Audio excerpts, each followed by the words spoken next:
Hello everyone, Sylvan Bard here, and welcome to another movie review.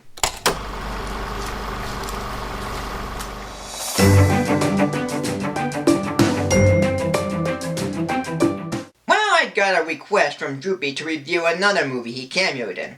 In fact, he's right here. How are you doing? Very well, sir. By the way, why do you want me to review this? I want to see if you hate it, sir. Well, we'll see what happens. When I was a kid, I enjoyed watching Tom and Jerry. For all its slapstick and wild animation, whether it's from Hanna-Barbera, Gene Deitch, or Chuck Jones. But as I grew older and think back to them, they're not quite as good as I thought.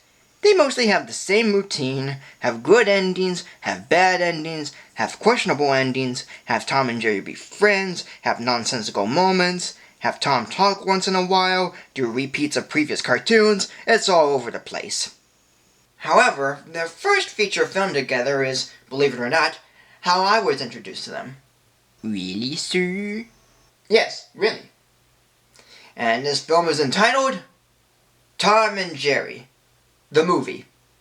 The movie is based on the characters created by William Hanna and Joseph Barbera.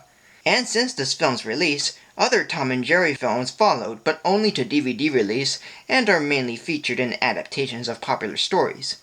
Tom and Jerry are left on their own after the owners of a house moved, and after it's been demolished. But after meeting a dog named Pugsy and a flea named Frankie the Flea, they become friends and eventually start talking. And soon they meet a girl named Robin Starling, who is a runaway from her aunt, or guardian, named Pristine Fig, who's trying to inherit a fortune from Robin's father, who's believed to be dead. So Tom and Jerry help out Robin by finding her father, while Aunt Fig and her lawyer named Lickboot are making a scheme to get Robin back. Now, I don't want to bring up any arguments on what I'm about to say here, but believe it or not, and get your food ready,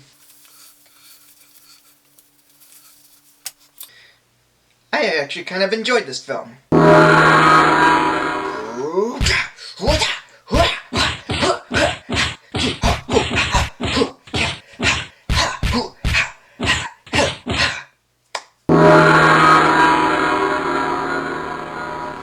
I'm quite surprised, sir. But why do you like this film, sir? Well, I'm gonna tell you, and the rest of the folks here too. For starters, I really didn't mind if Tom and Jerry talked.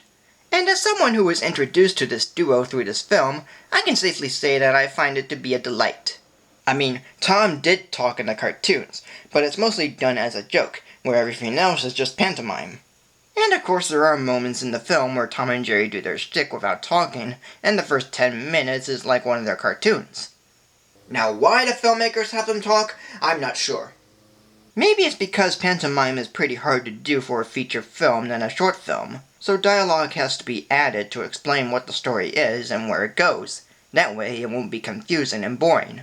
But even when films are trying to be nothing but pantomime, it rarely works, and only the characters, music, and emotion can pull it off. But even if Tom and Jerry didn't talk, it might come off as boring. For me, anyway. That's news I never heard of before, sir. But what are the things you dislike about it, sir? Well, not dislike, but notice some similarities. Like what, sir? Well, let's take a look at the story and characters. We have a girl that's an orphan, we have two animal characters that help her out, we have a mean guardian that keeps the girl for money purposes, an assistant to the guardian, and a pet of the guardian that's often the comic relief. Does that sound familiar? Yep, it's pretty much like The Rescuers. But in that film, the girl is an orphan, the mean guardian isn't much of a guardian, and the money purpose isn't part of the plot. And speaking of Disney similarities, one character is a mixture of other Disney female villains. And that is Aunt Fig. She has the almost similar motivation of Madame Medusa, as well as the red hair. She has a face similar to Ursula, her attitude is similar to Cruella de Vil, and her body structure is similar to the Queen of Hearts. Though these three mainly make up what she is. And doesn't her car look familiar too? Good point, sir. And what about the songs, sir? Yeah, I was getting to that. The songs I felt were quite fun and enjoyable. Money is such a beautiful word, friends to the end, God's little creatures, I done it all, what do we care, and I missed you. They each are enjoyable, in a unique way. But in most animated musicals where certain characters get one song, here almost every character gets a song, and 3 of them are villain songs, the most for an animated film. Though the only characters that didn't get a song were like the dog catchers, Robin's father, and Droopy. Oh, I had a song in this film, sir, but it was cut due to time, sir. Would you like to hear it, sir? Maybe not. I'm getting close to wrapping this up here. And I'll continue with the actors who voiced the characters, who did pretty well. Richard Kind voices Tom, Dana Hill voices Jerry, Andy McAfee voices Robin Starling, Tony J voices Lickboot, Charlotte Ray voices Aunt Pristine Fig, Rip Taylor voices Captain Kitty, Henry Gibson voices Dr. Applecheek, Michael Bell voices Ferdinand, Howard Morris voices Squawk, Ed Gilbert voices Pugsy and Daddy Starling, David L. Lander voices Frankie the Flea, and Don Messick voices Droopy Dog. As a whole, this movie is kind of enjoyable for me. The characters are fine, the story is okay at best, the songs are quite enjoyable, yet some lyrics are forgettable, and the animation is decent. Director Phil Roman did make a fine attempt at bringing the famous cat and mouse duo in their first feature-length film. Yes, it can be annoying, and yes, it's all over the place, and yes, Tom and Jerry's voices aren't needed, but I can't put myself into saying that I dislike it, for the reasons people mention, and even me. I just have a soft spot for this film that I'm not going to lose any day. You may call it a guilty pleasure, but I know no guilt for this. It's just a film where even if Tom and Jerry are out of the equation, it's still decent enough.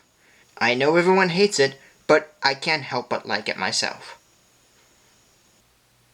So today, this movie would be given a rating of 3 stars. There. Are you happy that I reviewed the film? I am, sir. And I thought you wouldn't like it, sir.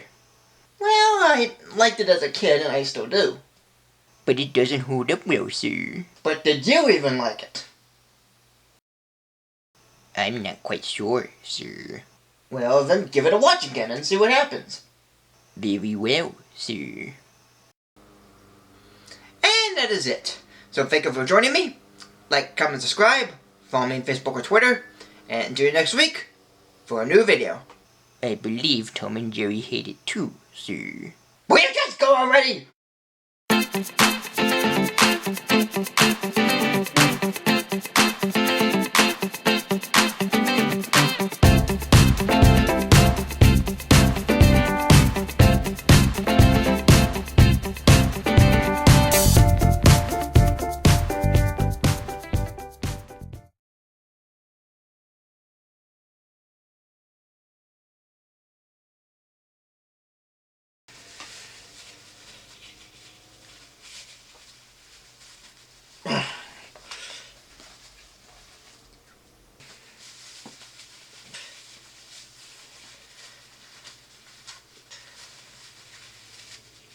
Ah, crap.